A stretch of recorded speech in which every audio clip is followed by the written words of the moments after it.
Assalamualaikum warahmatullahi wabarakatuh. Perkenalkan, kami dari kelompok 2 Pendidikan Pancasila.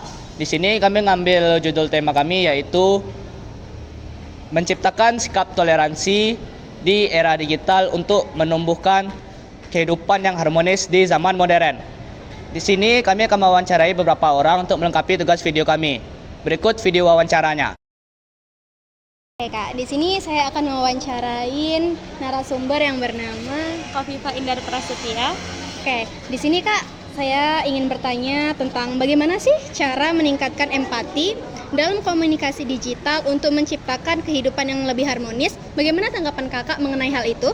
Menurut saya pribadi, secara pribadi ya, bagaimana cara kita untuk meningkatkan rasa empati kita di sosial media secara digital itu, terutama yaitu mulai dari diri sendiri, yang mana kita sebagai diri sendiri itu harus lebih men-share konten-konten yang bermanfaat dan juga membangun empati serta kehidupan yang harmonis. Nah, contohnya juga kita dapat membangun pada diri kita sendiri yaitu rasa empati. Kan banyak tuh konten-konten di sosial media itu tentang misalnya bencana alam ataupun orang yang sedang kesusahan. Nah, kita dapat juga dari diri kita sendiri, rasa empati itu kalau kita belum mampu untuk membantu para korban tersebut, kita bisa men-share, tapi sebelum itu kita juga harus menelaah dulu agar tidak jadinya yaitu berita hoaks. Kan kalau berita hoaks itu juga akan menimbulkan perpecahan.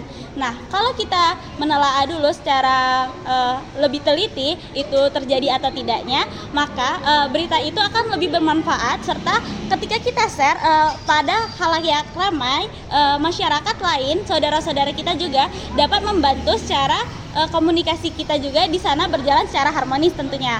Nah, selanjutnya juga banyaknya konten-konten sekarang yaitu kepada wanita. Kan terkadang wanita itu susah untuk menjadi pembelaan kan. Nah, ketika sudah ada bukti pastinya dan itu perlu kita bela secara publik, itu sudah nyata di depan mata, kita sebagai wanita ataupun sebagai saudaranya, kita perlu juga membangun rasa empati kita agar para korban yang maksudnya terdapat di media sosial tersebut juga dapat kita bantu. Nah, oleh karena itu ketika kita berempati dan kita memiliki rasa sosial yang bagus, maka kita dapat mengajak khalayak ramai bersama-sama membangun suatu komunikasi yang harmonis, sehingga ketika di sosial media, ketika ada korban ataupun ada seseorang, kita dapat membantunya secara sosial media juga. Mungkin itu saja. Terima kasih Kak. Saya kembalikan ke wawancara selanjutnya. Baik, di sini udah ada narasumber bersama saya dengan kakak siapa kak? Perkenalkan, saya Raswani Akanahaya, biasa dipanggil Wani.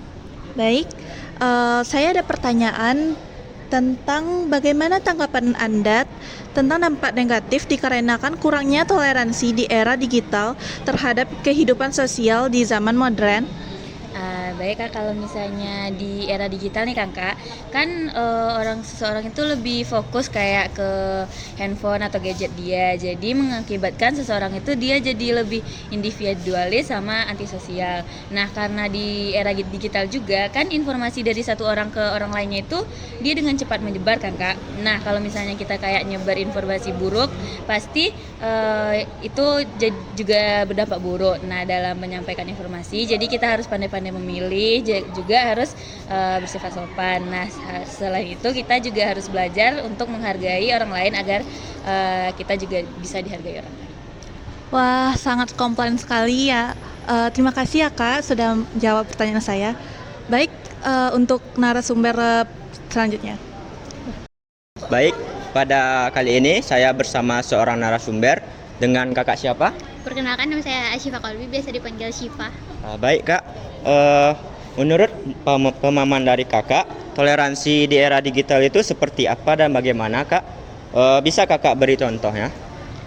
Kalau menurut saya tuh sebenarnya toleransi di era digital tuh nggak ada bedanya ya sama toleransi di era-era sebelumnya. Tapi mungkin poinnya tuh kalau di era digital mungkin kita bisa terlihat dari penggunaan sosial media ya. Contohnya tuh yang pertama mungkin kita nggak boleh menyebarkan informasi pribadi dari orang lain atau teman kita misalnya. Atau misalnya waktu Ramadan kemarin kan Kan lagi viral tuh kalau orang non muslim juga bisa ikut berburu takjil. Kalau menurut saya tuh mungkin masuk dalam salah satu contoh dari toleransi di era digital. Mungkin Wah, baik Kak. Terima kasih ya Kak sudah memberi pertanyaan. Baik, kita ke narasumber selanjutnya. Baik, di sini sudah ada bersama saya narasumber lain. Boleh kenalan Kak, namanya siapa? Fitri Yulianti, Bang. Nama Kak? Angel Tiara. Baik, di sini saya ingin bertanya sama kakak nih terkait tentang toleransi. Gimana sih caranya kita menumbuhkan sikap toleransi di era digital, Kak? Khususnya di media sosial. Seperti yang kita lihat sekarang, toleransi di media sosial itu sangat rendah. Gimana cara kita menciptakan toleransi tersebut, Kak? Baik, saya akan menjawab pertanyaan dari siapa? Viko. Mungkin bisa kita lihat dari yang banyak terjadi di media sosial, misalnya TikTok atau Instagram, kan orang-orang banyak mengomentar yang jelek-jelek atau rasis ya namanya Kak, kan rasis. Mungkin bisa dengan melakukan, karena kami mahasiswa sosiologi, jadi kami berpandangan biasanya dengan melakukan kampanye anti rasisme dengan memberikan hal-hal yang positif seperti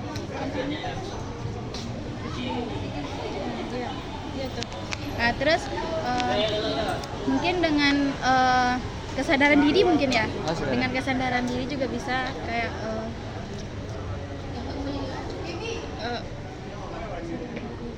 tidak membeda-bedakan yang ini tuh ya ternyata apa itu temannya tadi kan ada anti rasisme Itu apa, Kak? ya mungkin